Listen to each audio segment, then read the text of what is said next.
Everything is about to change in Atlanta. A veteran quarterback with a point to prove, a team starving for glory, and a decision that could either save the season or tear the locker room apart. This isn't just a rumor. This is a potential turning point for the Falcons. If Kirk Cousins really ends up in Atlanta, it could shake the entire NFC to its core. But is it the right move? Is this how you build a championship team? Stay with me, because what's happening behind the scenes might shock you. Let's talk about one of the biggest stories in the NFL right now, Kirk Cousins and the Falcons. After watching Netflix's quarterback series, I've got some serious thoughts. This show gave us a rare look behind the scenes, and what I saw made me question everything going on in Atlanta. Let's get straight to it. Kirk Cousins didn't just feel misled. He might have been flat out lied to, and that changes everything. Kirk is known as a nice guy, maybe too nice. He trusted what was said to him. He signed with the Falcons, thinking he'd be their guy. But then they used the 8th overall pick to draft Michael Penix Jr., and that move? It blindsided him. Cousins later admitted, "If I knew the Falcons were going to draft a quarterback that high, I would have stayed in Minnesota." That says it all. The man wanted to stay with the Vikings, a place he loved. But Atlanta gave him a long-term offer, 4 years, while Minnesota wanted to go year by year. And here's where it gets messy. I believe there was a very direct conversation between Kirk, his agent Brian McCartney, Falcons GM Terry Fontino, and head coach Raheem Morris. And I think the big question was asked, what's the plan with that 8th pick? And the answer Kirk got made him feel confident enough to sign. But what happened after? Boom. They draft a quarterback anyway. So either they changed the plan or they never told him the truth. Either way, it's a bad look. And it could be the beginning of some serious drama in that locker room. What do you think? Did the Falcons betray Cousins' trust? Or was it just business? Rate your confidence in Atlanta's front office from 1 to 10 and let me know in the comments. Let's talk about it. Now let's dig deeper into how this all might have gone down behind closed doors.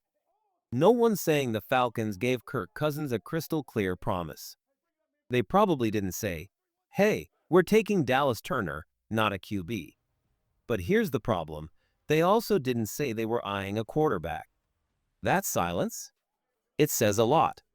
You have to imagine the Cousins camp asked directly, "Are you planning to take a quarterback with the 8th pick?" And if the Falcons responded with, "No, no, that's not the plan," that could have been all it took to convince Kirk to make the move to Atlanta.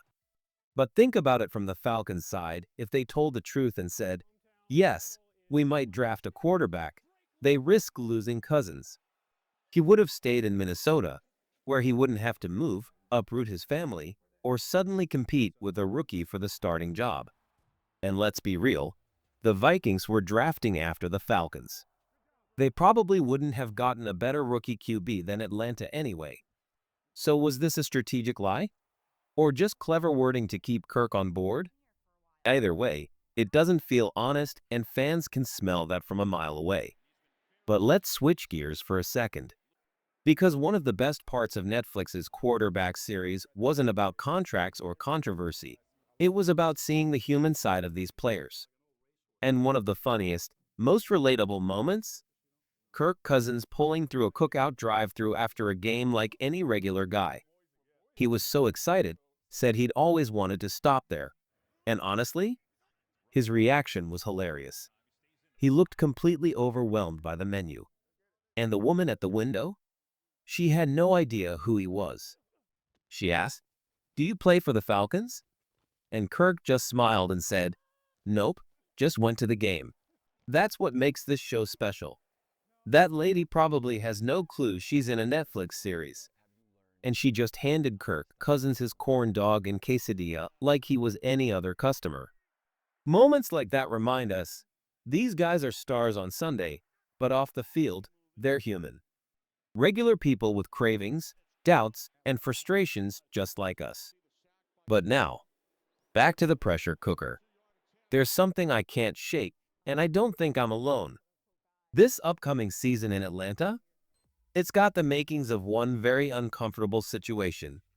Forget spring workouts and those easy media clips. I'm talking real football, training camp, preseason, week after week of intensity.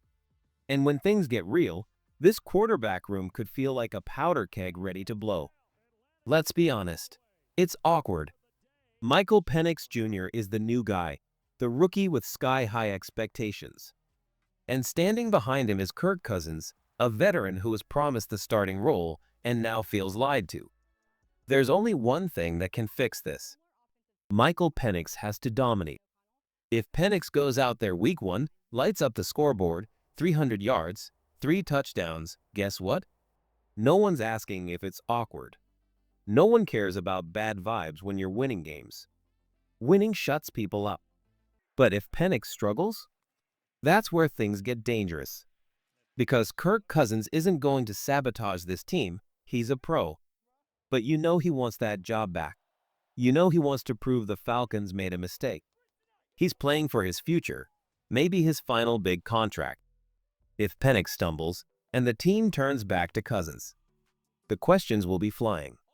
Should he have started all along? Did the Falcons mess this up from the beginning? And there's more. Think back to that shoulder injury Cousins talked about. He admitted he probably should have taken himself out, but he didn't. And I think I know why.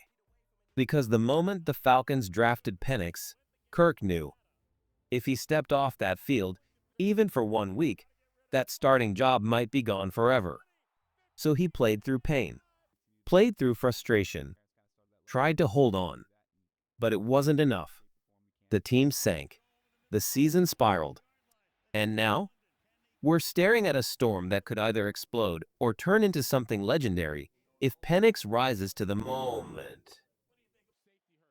One bad season for a decade of greatness? That's the gamble Atlanta took.